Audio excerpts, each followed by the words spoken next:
Eu queria, antes de iniciar minha fala, senhora presidente, parabenizar a ministra Carmen Lúcia pela posse à frente do Tribunal Superior Eleitoral. A primeira mulher na história, senador Mozarildo, a assumir esse cargo. E foi interessante, porque eu estava lá assistindo à posse, e na mesa estavam a presidente da República, Dilma Rousseff, a primeira mulher eleita à presidência da República, a vice-presidente do Congresso, a senadora Marta Suplicy, representando o presidente Sarney, que está se recuperando da saúde em São Paulo, e também, então, as três mulheres, como presidente da República, presidente do Senado Federal e a presidente do TSE, Tribunal Superior Eleitoral. Então, a mesa realmente estava muito bonita, e as mulheres, e agora também a sessão sendo presidida pela senadora Ana Amélia, do Rio Grande do Sul. Porque aqui também, na mesa do Senado, quem inaugurou foi a senadora Séries. Não, na mesa. No Senado, eu disse do Estado do Amazonas. Na mesa do Senado, a senadora Séries Cessarenko, como vice-presidente, senador do Mato Grosso. Então, nascido no Rio Grande, gaúcha também. Então, as mulheres, graças a Deus, estão ocupando esses postos de destaque aqui no nosso país. Queria ainda parabenizar o presidente ministro Aires de Brito pela posse à frente do Supremo Tribunal Federal. Estive também na posse, e foi uma posse muito bonita, e o discurso também eu parabenizei pela posse e pelo excelente pronunciamento que o ministro Aires de Brito fez. O poeta, foi realmente uma pintura de pronunciamento que ele fez ontem na posse na presidência do Supremo Tribunal Federal. E ainda, por último, aos parabéns aqui, parabenizar Brasília, nossa capital da República, como Vossa Excelência já se referiu, pelos 52 anos, o 52º aniversário de fundação de Brasília, foi fundada em 1960, e que é a nossa bela capital da República, tem acolhido aqui tantos brasileiros de todos os rincões de todos os estados brasileiros. Então, parabéns, Brasília, pelos 52 anos.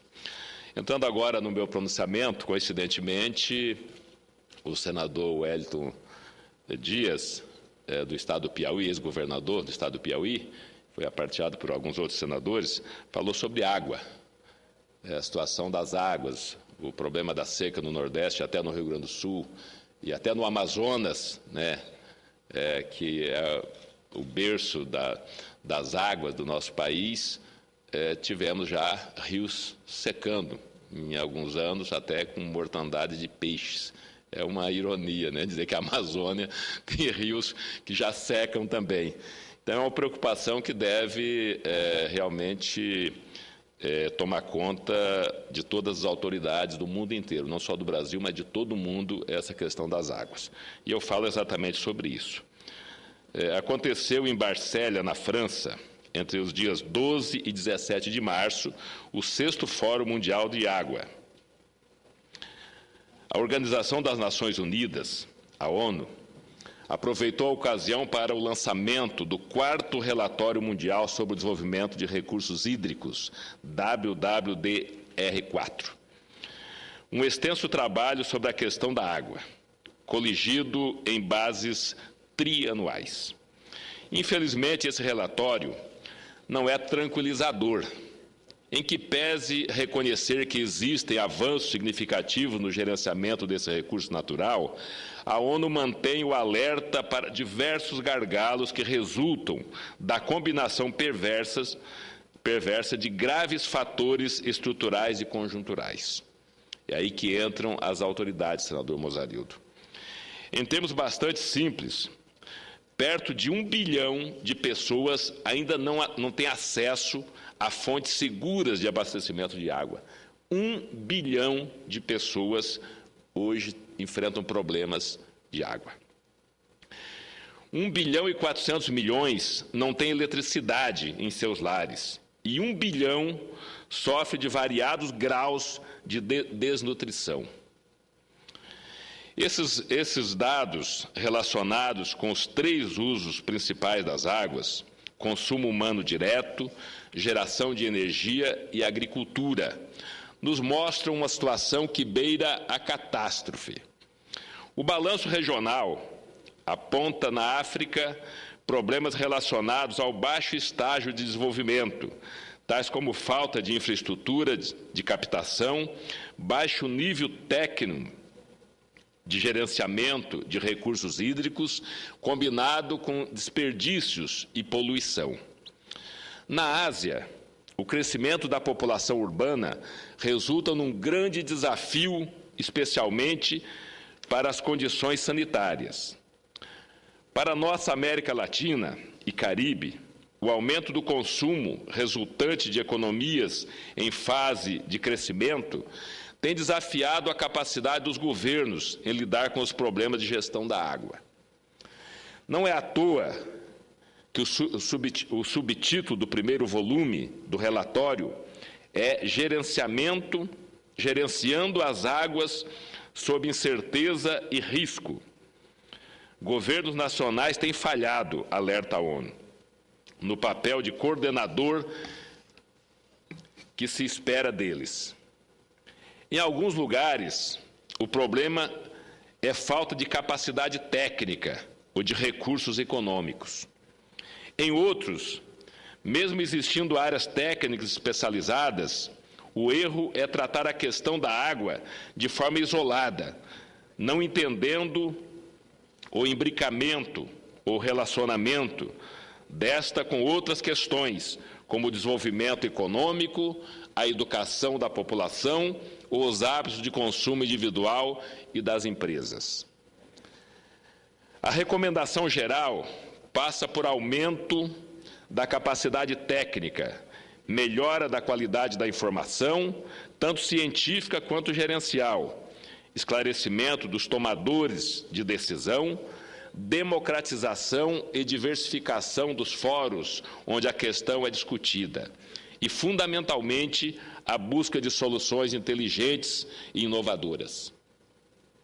É necessário, sobretudo, reconhecer que pode não ser possível vislumbrar uma solução única ou definitiva para o problema em um dado momento, exigindo dos diversos atores políticos, econômicos e sociais envolvidos no processo decisório, políticas que devem ser revistas e atualizadas quando novas oportunidades forem surgindo. As novas ferramentas de gerência, especialmente a gerência de riscos, devem ser amplamente aplicadas. Isso equivale a dizer que não existe solução para a questão das águas sem algum tipo de litígio, sem contrapartida, sem efeito colateral. Não se alcança o ótimo puro, mas busca-se a otimização dentro do que é momentaneamente possível.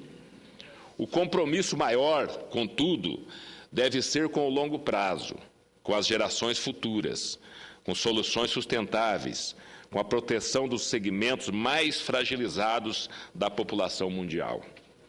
Senhora Presidente, senhoras e senhores senadores, já há algum tempo o Senado Federal tem participado de forma ativa na discussão da questão da água. Só para não recuar, lembremos a subcomissão temporária criada em 2008 para o Fórum das Águas da América e o 5º Fórum Mundial da Água de 2009. Primeiros eventos com a participação direta de parlamentares dos vários países. É inevitável a inclusão dos legislativos nacionais nos debates, na medida em que se enxerga que as soluções e compromissos devem ser negociados e incluir uma variedade de diferentes atores. Isso foge do modelo tradicional de acordos internacionais estabelecido por técnicos dos executivos meramente homologados, quando necessário, pelos legislativos.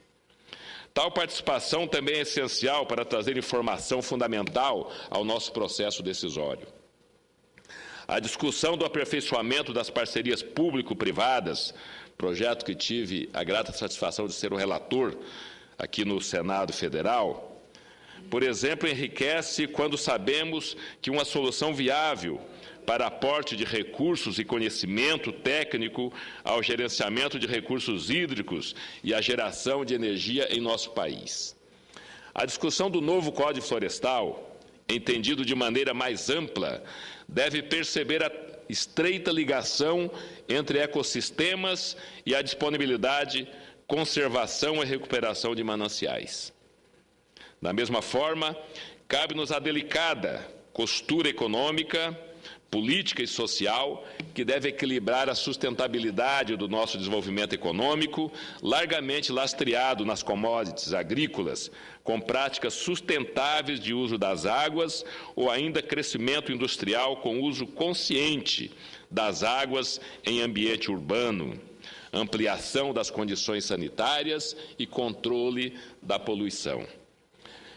A construção dessa agenda conjunta permitiu ao Brasil ter mais uma vez um posicionamento firme e moderno a respeito dessas questões, consubstanciado em documento preparatório intitulado Contribuição do Brasil para o Processo Regional das Américas, que antecipou várias das diretrizes e recomendações que reencontraremos nos documentos da ONU. A dimensão continental do nosso território, acompanhada de uma forte disponibilidade de recursos hídricos, nos faz experimentar praticamente todo o leque de temáticas relacionadas ao manejo da água. Seca, enchente, indústria, poluição, recuperação de mananciais, equilíbrio ecológico, agricultura, opção por geração de energia hidrelétrica, questão sanitária, desperdício, transposição de rios, financiamento de obras de infraestrutura, desenvolvimento científico e tecnológico, segurança nacional, tudo, enfim, passa pela agenda do Congresso Nacional.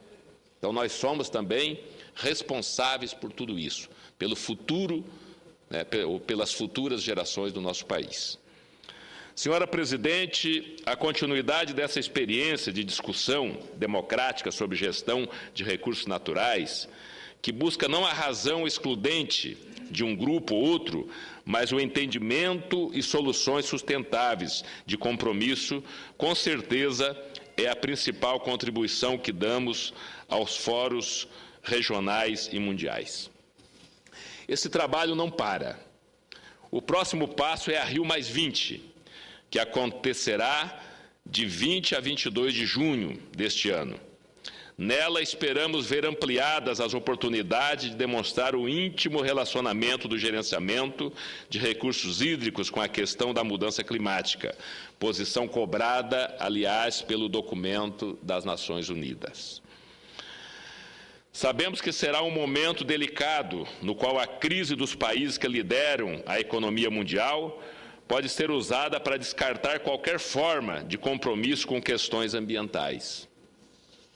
Nesse quadro, será novamente nossa experiência de debate democrático, típica da atividade parlamentar, que vai encontrar as soluções e compromissos possíveis. Encerro, senhora Presidente, retomando o texto da ONU, com a afirmação de que, apesar da situação gravíssima, ainda é possível vislumbrar solução para os problemas que comentei. Mas o relógio está contra a humanidade. Se persistir o quadro de inércia apresentado por alguns governos de países importantes, felizmente, damos mostras de que não tem sido esse o caso do Brasil. Era o que tinha, senhora Presidente, demonstrada aqui a nossa preocupação sobre essa questão do uso da água, não só no Brasil, mas em todo o mundo, para que as futuras gerações não venham a ser ainda mais penalizadas do que são as de hoje. Muito obrigado, senhor presidente.